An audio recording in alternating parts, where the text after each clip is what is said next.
আসসালামু আলাইকুম ভিউয়ার, সীমাস কুকিংয়ে সবাইকে স্বাগতম। কেমন কাটলো ঈদ সবার? নিশ্চয়ই ভালো। আশা করব ঈদ সবার অনেক ভালো ও আনন্দেই কেটেছে। ঈদ আনন্দ উপভোগ করতে করতে রেসিপি শেয়ার করতে একটু দেরি হয়ে গেল। আশা করি আবারও রেগুলার হব রেসিপি শেয়ার করতে। তাহলে চলুন কথা না বাড়িয়ে কি রেসিপি শেয়ার করব সেটাই দেখি। আজ আমি তৈরি করব পাকা কলার অসম্ভব মজার প্যানকেক। যারা কলা পছন্দ করেন না তারাও এই রেসিপি খুব পছন্দ করবে। প্রথমে আমি 3টা মাঝারি সাইজের পাকা কলা নিয়েছি।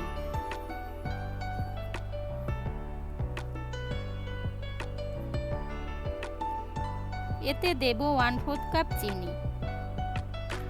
চিনিটা আপনাদের পছন্দ মতন দেবেন, তবে আমি যে পরিমাণ দিয়েছি এটাতে পারফেক্ট মিষ্টি হবে।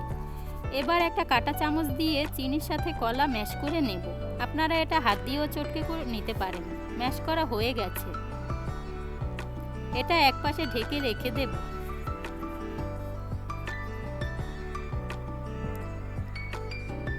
একটা অন্য বড় বাটিতে 2টা ডিম ভেঙে নিয়েছি। এবার একটা হ্যান্ড হুইস্ক দিয়ে ডিম ভালো করে ফেটে নেব।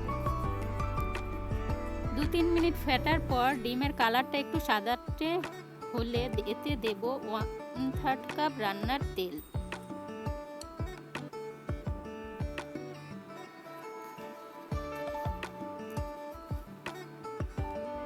1 চিমটি লবণ।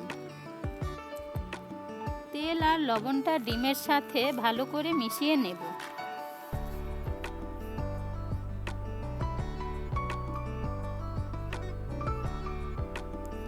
মেশানো হলে শুকনো উপকরণ একটা ছাঁকনিতে নিয়ে নেব। এখানে নিয়েছি 1 কাপ ময়দা, আধা টেবিল চামচ বেকিং পাউডার। এখানে বেকিং পাউডারের বদলে 1 চা চামচ বেকিং সোডাও নিতে পারেন। এবার এটা ছেঁকে নেব।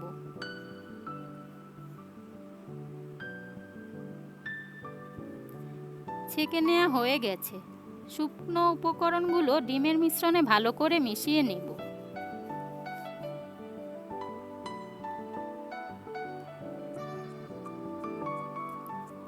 মেশানো হলে দেব 1/3 কাপ লিকুইড দুধ। দুধের বদলে পানিও দিতে পারেন, তবে দুধ ব্যবহার করলে স্বাদ ভালো হবে। দুধটা ময়দার মিশ্রণে মিশিয়ে নেব।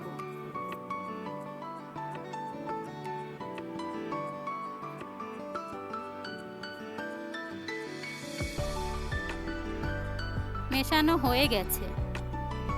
এবার দিয়ে দেব চটকে রাখা কলার মিশ্রণ।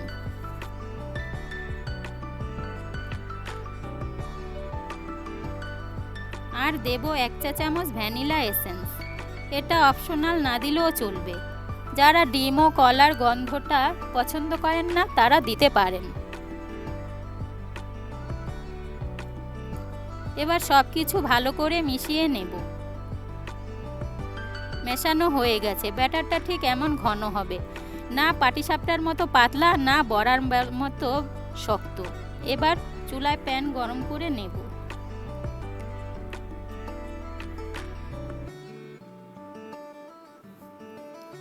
প্যান গরম হলে 1 চামচ করে ব্যাটার দিয়ে একটু গোল করে নেব।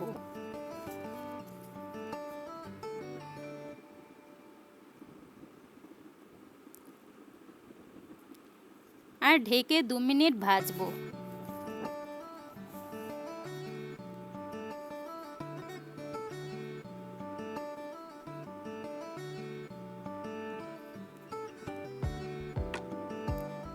দু মিনিট পর ঢাকনা খুলে উল্টে দেব।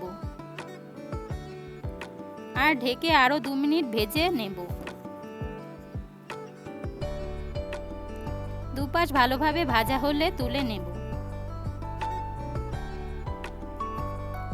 প্যানকেক ভাজার সময় চুলার আঁচটা লো থেকে সামান্য বেশি থাকবে।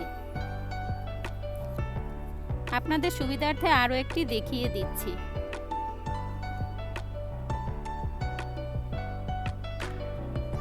এভাবে করে সবগুলো ভেজে নেব।